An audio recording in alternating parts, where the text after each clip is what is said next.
यमुना के बढ़ते जलस्तर का असर अब नोएडा में भी दिखने लगा है, जहां नोएडा के सेक्टर 126 के रायपुर गांव में पानी आना शुरू हो गया है। प्रशासन की टीम लोगों को सुरक्षित स्थानों पर भेज रही है।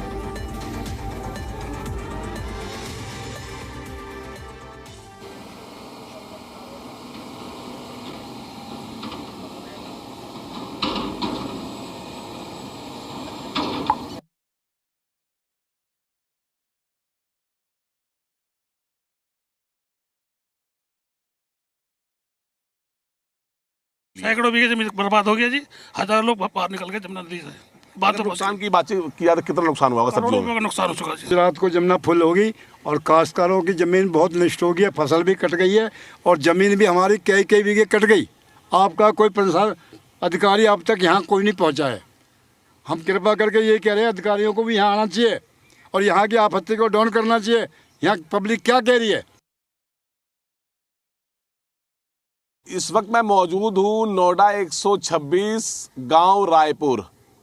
तस्वीर आप खुद देख सकते हैं। मैं जिस जगह पे खड़ा हूँ यह जगह हमेशा सूखा पड़ा होता है, पर जल स्तर बढ़ने के बाद से क्या मंजर है आप खुद देख सकते हैं तस्वीर। क्योंकि जिस जगह कीकड़ के आपको पेड़ जो दिखाई दे रहे हैं बिल्कुल ये सूखा पड़ा होता है, पर हथनी कुंड के पानी छोड़ने के बाद से यमुना जो रायपुर गांव है वहां से लेकर सेक्टर 168 तक जो यमुना किनारे गांव है, जो गांव के आसपास रहने वाले लोग हैं, जो यहां पर खेती करते हैं, उनका भारी नुकसान हुआ है। और रायपुर गांव के हमारे साथ किसान हैं, इनसे बात करेंगे, समझेंगे कि सर हम जहां पे मौजूद हैं यहाँ पानी आप लोग कब देखते हो, और आप कुछ बता भी रहे थे कि मंजर क्या रहा था जब आपके बता गाँव पूरा बाढ़ से डूब गया था पूरा? सन 78 में हमारे बड़े बूढ़े बाढ़ग्रस्त क्षेत्र है ये, मतलब सन 1978 में बाढ़ आ गई थी। और 2023 में भी काफ़ी वाटर लेवल जो था 208 से ऊपर था ओखला का, और रायपुर की तरफ पुस्ते तक पानी लग गया था, उसमें भी फसल वगैरह सारी नुकसान हो गया था। अगर बात की जाए तो रायपुर से लेकर या जो आज बाढ़ की जो स्थिति बनी हुई है, कौन कौन से गांव प्रभावित करती है और कितने यहाँ पे किसान होंगे जो इस बाढ़ से परेशान हैं और लोगों को अपना घर बार छोड़ के रोड पर आना पड़ा? सर यहाँ तो जितने भी है डूब क्षेत्र में बहुत लोग रहते हैं, बहुत लोगों का नुकसान हुआ है और सब पुस्ते पे पहुँचा दिए गए हैं, सुरक्षित स्थानों पर पहुँचा दिए गए हैं। मंगरौली छपरौली है, 135 है, रायपुर विलेज है, असगरपुर है जी, ये सारे जितने भी गांव आते हैं बाढ़ग्रस्त है जी इस बाढ़ में। और अभी जो आशंका है वो शाम तक आने की है, पानी की ओर बढ़ने की आशंका है जी। वाटर लेवल जो है 206 के पार चला जाएगा शाम तक, जो बताया जा, अभी 205 कुछ है जी।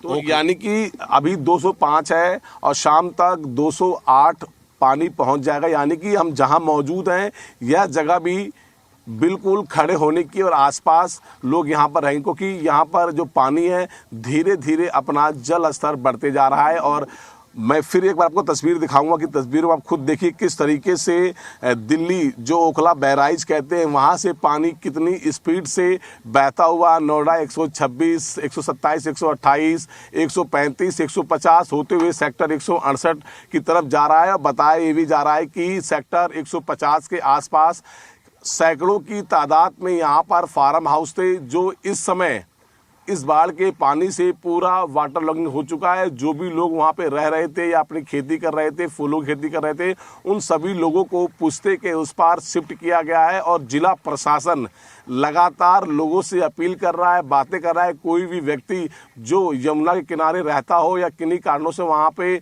अभी भी रुका हुआ है तो वहाँ से उठ के आप बाहर आ सकते हैं। और लगातार प्राधिकरण और जिला प्रशासन की टीम लगातार काम कर रही है। और कह सकते हैं कि जो पानी की जो उम्मीद है फिर देर शाम तक यहाँ पर 3 फीट पानी बढ़ने का उम्मीद है।